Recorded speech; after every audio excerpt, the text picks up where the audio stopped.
Hello everyone, hope you are good and be happy always. Once again, welcome to Shachi's Academy, and now we will discuss chapter 9 of Indian Economic Development, that is for class 12 CBSE NCERT. In this chapter, we will discuss the growth strategies adopted by India and its two neighboring nations, China and Pakistan. What were the strategies that were adopted by India and what were the strategies that were adopted by these two nations will be discussed in this chapter. So let's start with this topic. Here, India and its two neighbors. India and Pakistan became independent nations in 1947. So India and Pakistan gained independence in the same year. Pakistan gained independence on 14th August 1947 and India gained its independence on 15th August 1947. Then People's Republic of China was established in 1949. So after 2 years, People's Republic of China was established. Thus, the three neighbors had almost a common start of their path of development, and you can say China was a late entrant to the process of development in this competition. So India and Pakistan started in the same year. China started in 1949. Then critical common elements in the strategies of growth of these countries. So they had some critical common points of development. Let's see what are they. All three countries adopted planning as the core developmental strategy. So planning was done by all these three nations for development of their economy. All these adopted some sort of medium-term plans, you can say 5-year plans, or some sort of planning in their nations for development. Why?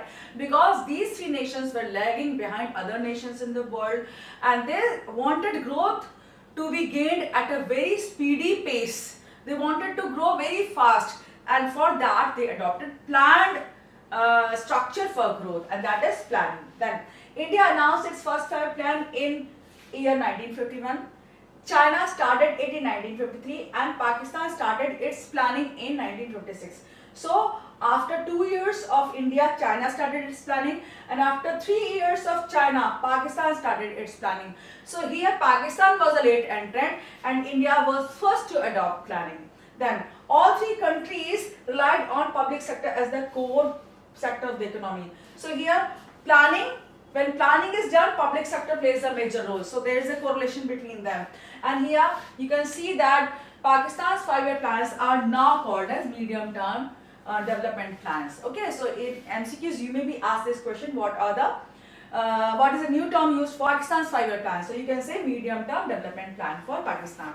Then path of growth adopted by India in brief. So first we will discuss the path of growth that is adopted by India in brief, and thereafter we will deal with that in detail as well.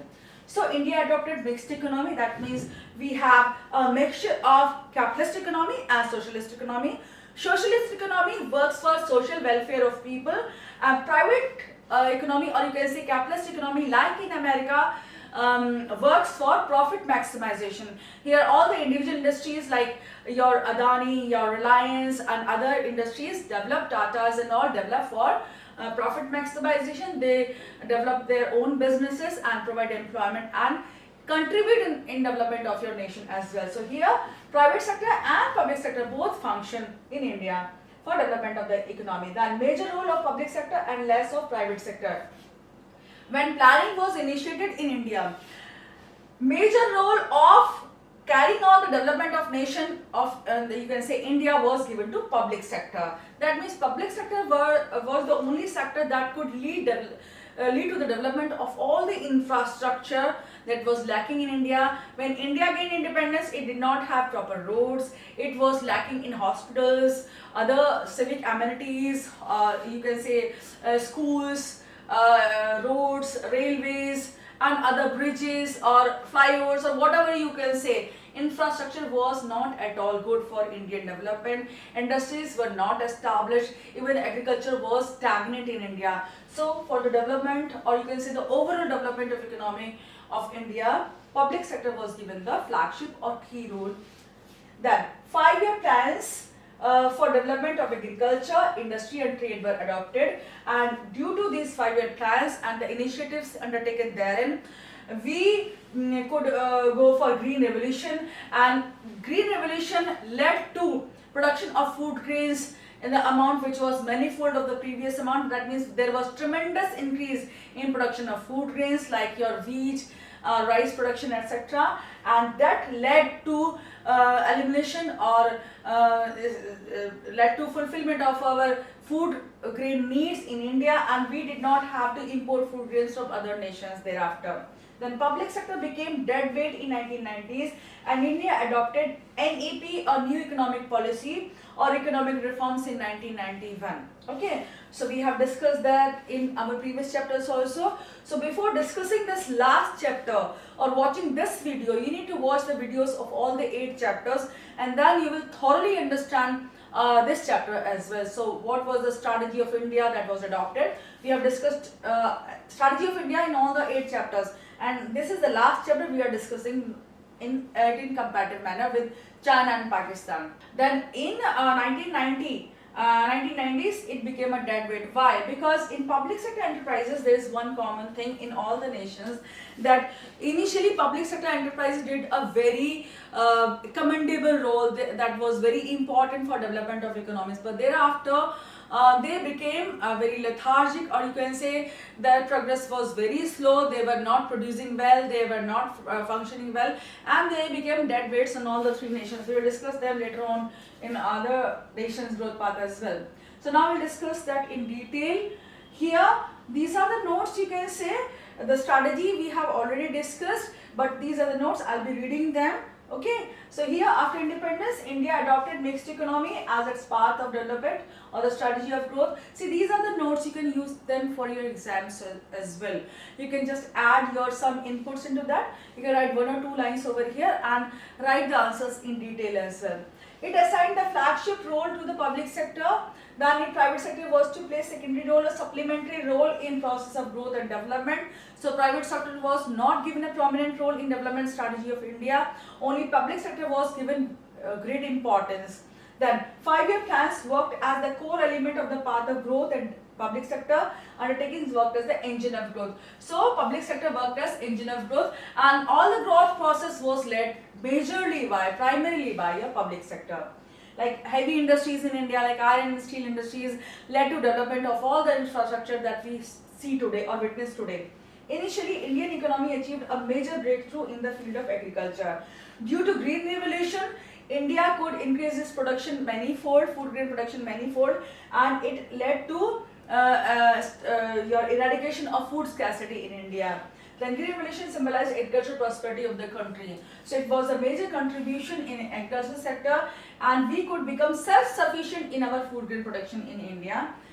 And we no longer imported food grains from other nations for our people of this nation. Then, the establishment of heavy industries in the area of iron and steel symbolized structural transformation in the economy.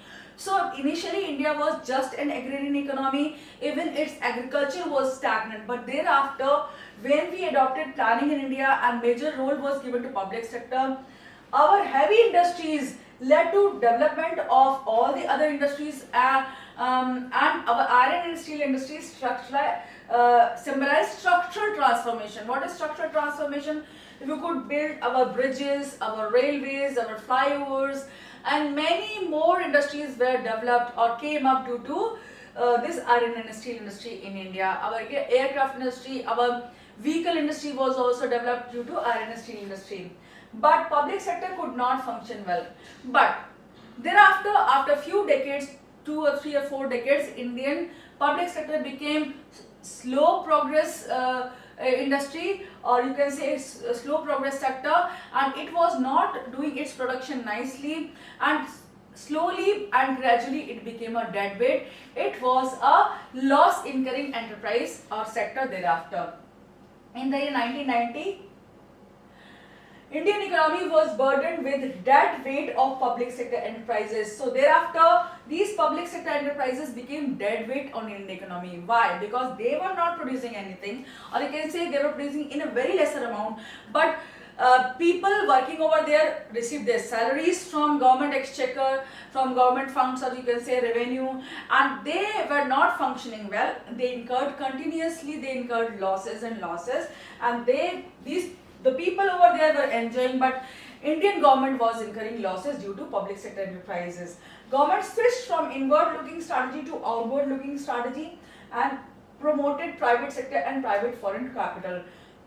Now when Indian government saw that this public sector is not functioning well and they could not sustain Indian economy only with the help of public sector and inward looking strategy. What is inward looking strategy? We have discussed before, and also that when any nation focuses more on its own production, it does not export, and it prohibits or stops imports or obstructs imports from outside and does not export also to earn foreign exchange. That nation is known as inward looking strategy. That means it produces its things on its own and does not import from other nations. So it is basically inward looking policy was followed in India, but thereafter in 1991 India switched from inward looking policy to outward looking policy. That means it started producing more on market trends and it started exporting to other nations, and it started permission of imports from other nations also. That means it started imports and exports in full swing and earned foreign exchange. Then Planning Commission has now been replaced by Niti Aayog. From after 2014, your Planning Commission has been replaced by Niti Aayog. That is a think tank in India, and it is for the transformation of India on modern lines. The economic practices mixed economy, free play of market forces of demand and supply in market. Now we have private sector economy in prominence. Private sector plays a very major role. However, we have mixed economy now also, but we have free play of market forces, and all the nations in India are being attracted due to growth trend of India, and other nations are establishing industries in India. And now we have open economy. Before 1990 we had a closed economy in India. We were not giving permission to other nations to establish their MNCs or industries in India, but now other nations can freely come to India. They can acquire permission from Indian government and establish their industries, or you can say factories in India. They can produce in India, just like Apple has done a treaty with India to open Apple stores in India and production facilities in India. And in those production facilities or factories or firms, Indians will get employment, and even Indian people will be trained in those enterprises. So it's a win-win situation for India now. Then growth strategy is now integrated with the overall process of globalization. Now globalization is practiced in India, and Indian government or Indian economy is linked with all the major economies of the world. It can trade anywhere, it can have business treaties or negotiations with any nation. Even we individuals can trade with other nations and involved in businesses like drop shipping or other trade, and free trade is being practiced in India. Then path or strategy of development adopted by China. That is in brief we will discuss now. China adopted statism or command economy. Like in India, government sector played prominent role in China's economic development also, and their policy was known as statism or command economy. Here statism comes from the word state, that means prominence of government sector. Government is all powerful over here, and state or government will maintain law and order and control over all the resources of the government and the natural resources, and carry on production in its enterprises and decide everything in economy, which led to production under government control. So government had control over everything, over production or distribution of resources and allocation of resources in China's economy. The government monopoly of natural resources. So government exercised monopoly of all the natural resources or the national resources of China, and private sector was not allowed to play any role. Then development in pre-1978 period comprised of Great Leap Forward and Great Proletarian Cultural Revolution. So first of all, you need to see that China's development strategy or growth strategy is divided into two periods, majorly into two periods, that is pre-1978 period and post-1978 period. That means before 1978, year 1978, and after 1978. These are the two major periods. In pre-1978 period, what are the two prominent campaigns?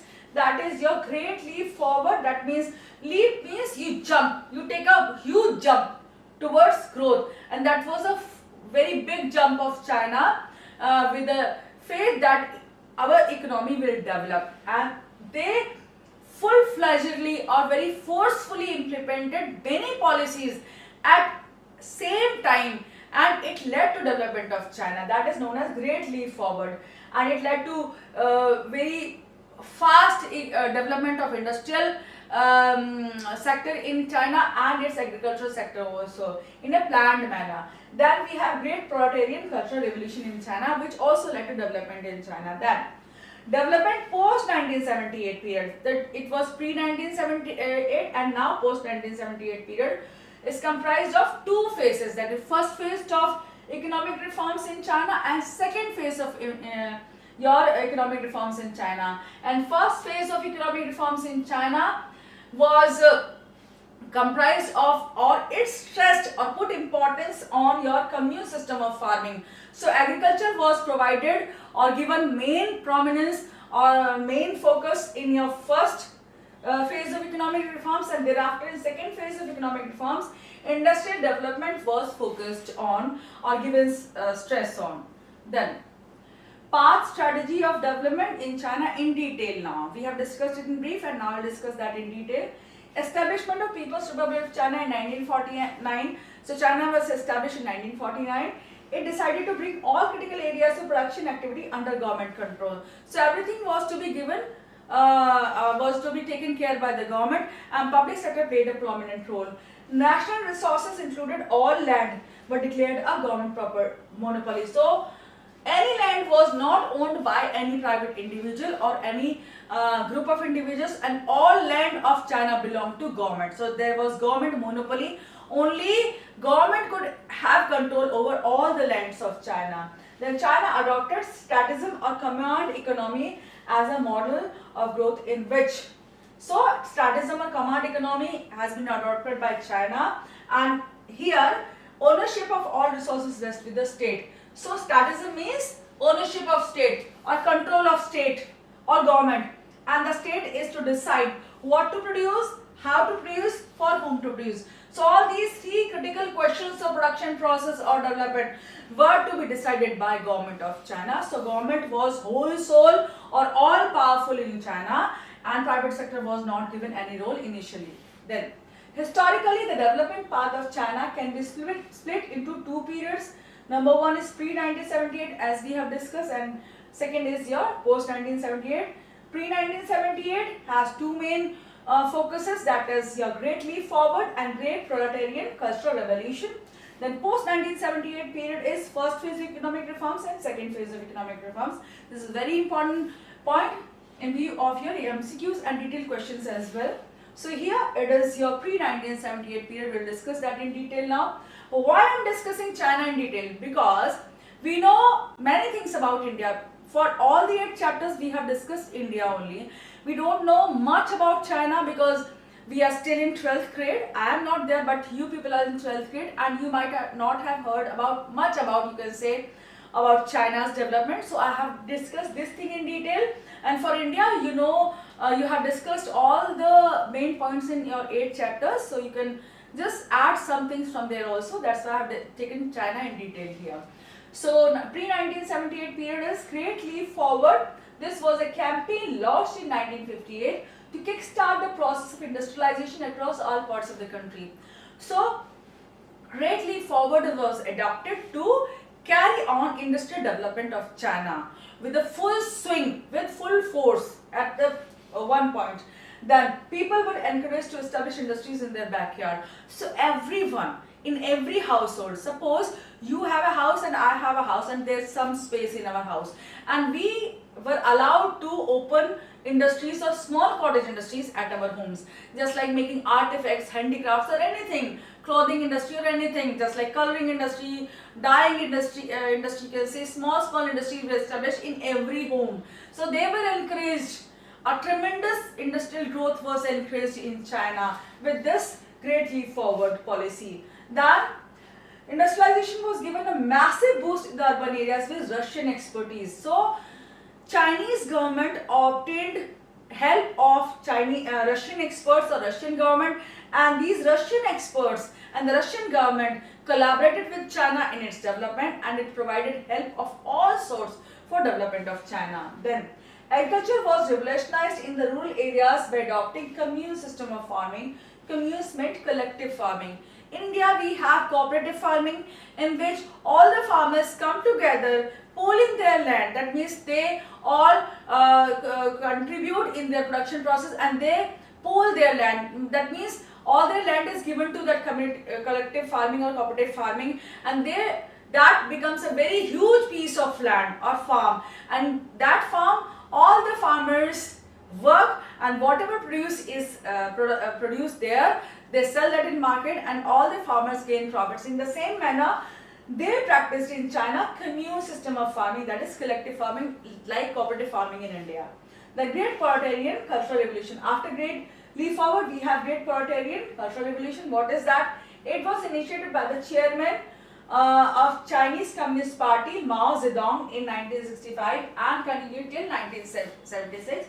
That means nearly for your 11 years. That during this period, the students and professionals were sent to the countryside to gain professional expertise. In India also, we have on-the-job training, or we go to market to gain expertise. In the same manner, in China, professionals and students of colleges and schools were sent to countryside, to the villages, or you can say rural areas, to gain experience how they live, what is their process of production, how is their life, and all the processes they studied there and gain expertise to implement those that knowledge into the marketing or production processes. Then Cultural Revolution succeeded in combating the then recessionary cycle in China. The then means in that period, during this period, recessionary cycle was operating in China. There was a recession in China. Industries were not developing very fast. They became slow and production was done, but it was not getting sold in market. So there were recessionary tendencies in China, and to give boost to that, these policies were adopted. It also succeeded in imposing Maoism, the socio-economic ideology propounded by Mao, as the dominant ideology governing the development path of the Chinese economy. So Maoism was also adopted in China at that time period. Then we have post-1978 period. Here, during the post-1978 period, China introduced economic reforms by partially accepting the principles of market economy. Till 1978, it was practicing the whole soul, you can say, control of government, and public sector was playing a prominent role. But till 1978, China realized that government sector alone cannot lead to progress of whole economy of China, and they needed some private sector also to earn profit in the market and produce commodities which could lead to profit maximization, and for that they adopted or accepted the principles of market economy, but only partially. That means here now also public sector was playing prominent role, or you can say your government sector was playing a prominent role, but some industries were given to private sector to earn profits in the market for economy of China. It shifted from system of closed economy. Before 1978, China was a closed economy. But after 1978, it opened its economy for FDI, foreign direct investment. That is, you invite other nations, or you open your economy for other nations to invest in your economy, start industries in your economy and earn profit over there and give employment to your people. India did that. It invited other nations to their nation, to their economy, to invest there in the form of FDI, foreign direct investment, and established industries in China.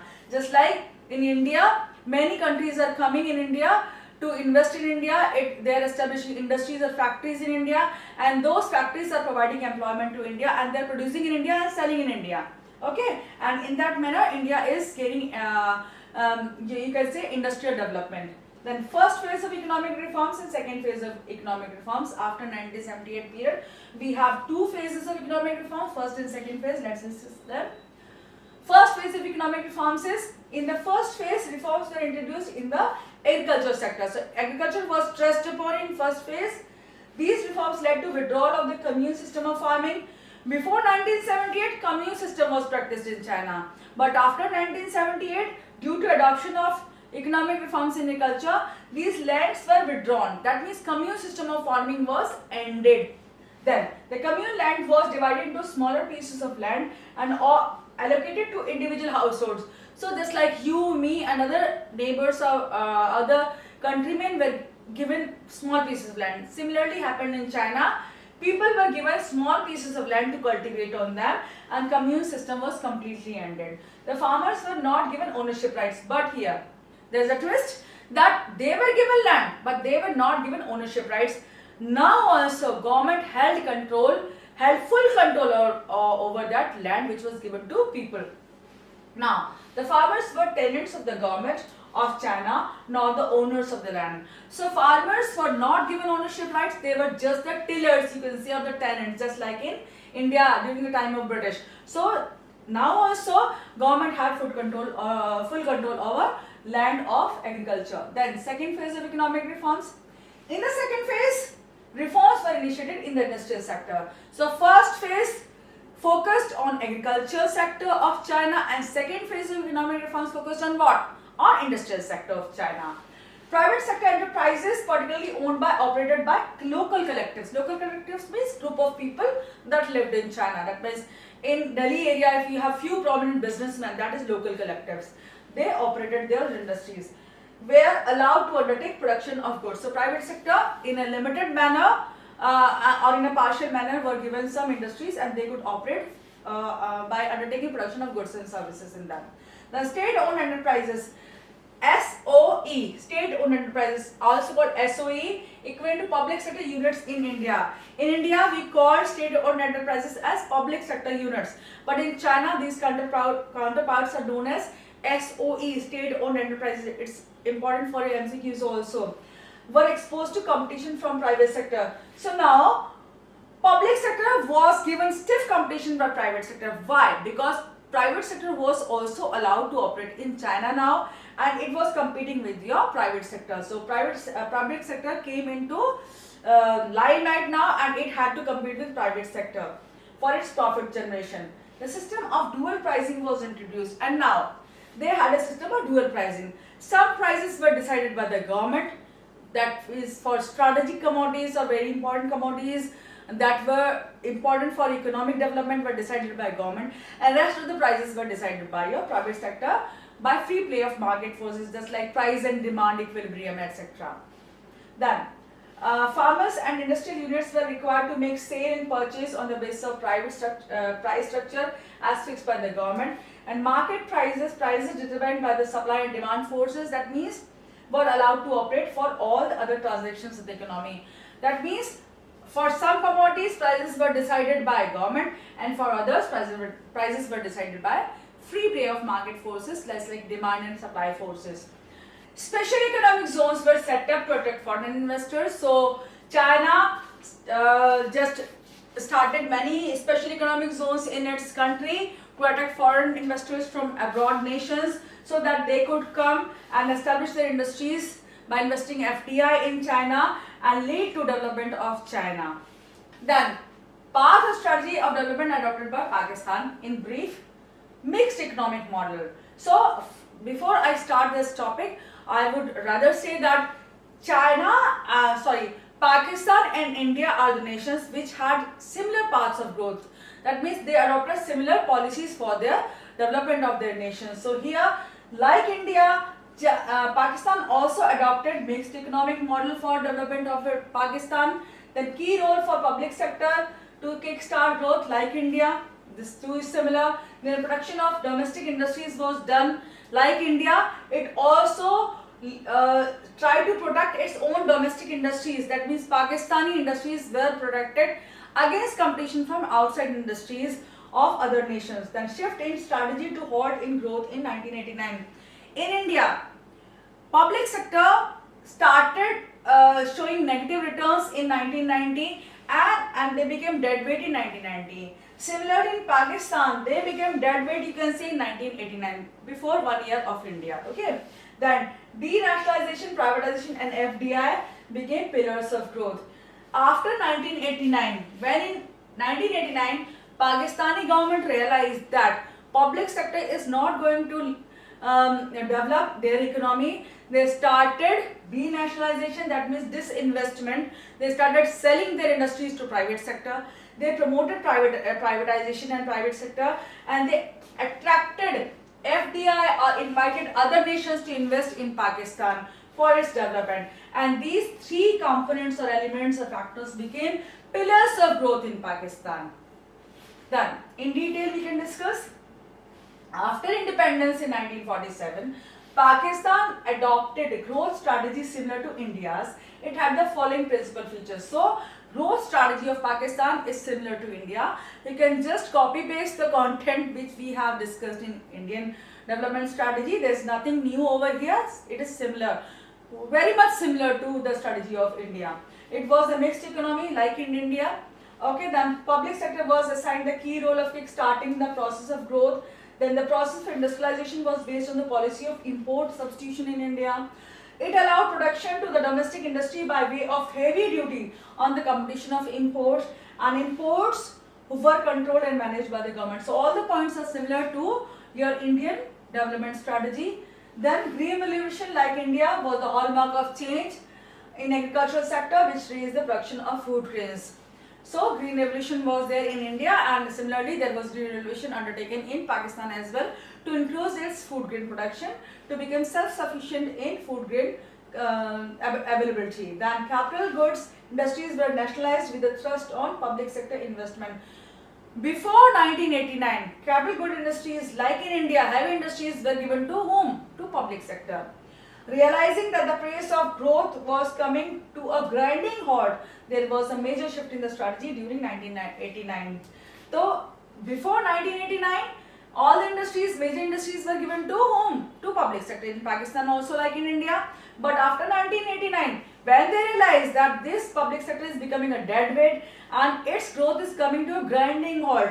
Grinding halt means very bad, very abrupt halt. That means they failed tremendously. Public sector was a complete failure in Pakistan, and that's why due to this halt in growth of Pakistan, they adopted privatization in your economy, and decentralization, denationalization was adopted. Privatization became the core elements of the development strategy in Pakistan. FDI became the fulcrum of growth, so they attracted FDI from other nations for development of Pakistan, like America and China invested hugely in Pakistan for its development. Process of growth was linked with the process of globalization. Now the economy of Pakistan got linked with all the other nations, and all the other nations invested in Pakistan, majorly your America and China, just like I said right now. Then we have discussed all the points which were pertaining to the development strategy or growth strategy of all these three nations, neighboring nations, India, China and Pakistan. And in our second part, we will discuss the demographics of these nations, the structural changes which have taken place in the economy of these respective nations in their economies. And so we will continue this chapter in our part 2. So thank you so much, take care, God bless you, and thank you for watching this video and subscribing to our channel. Thank you so much, take care.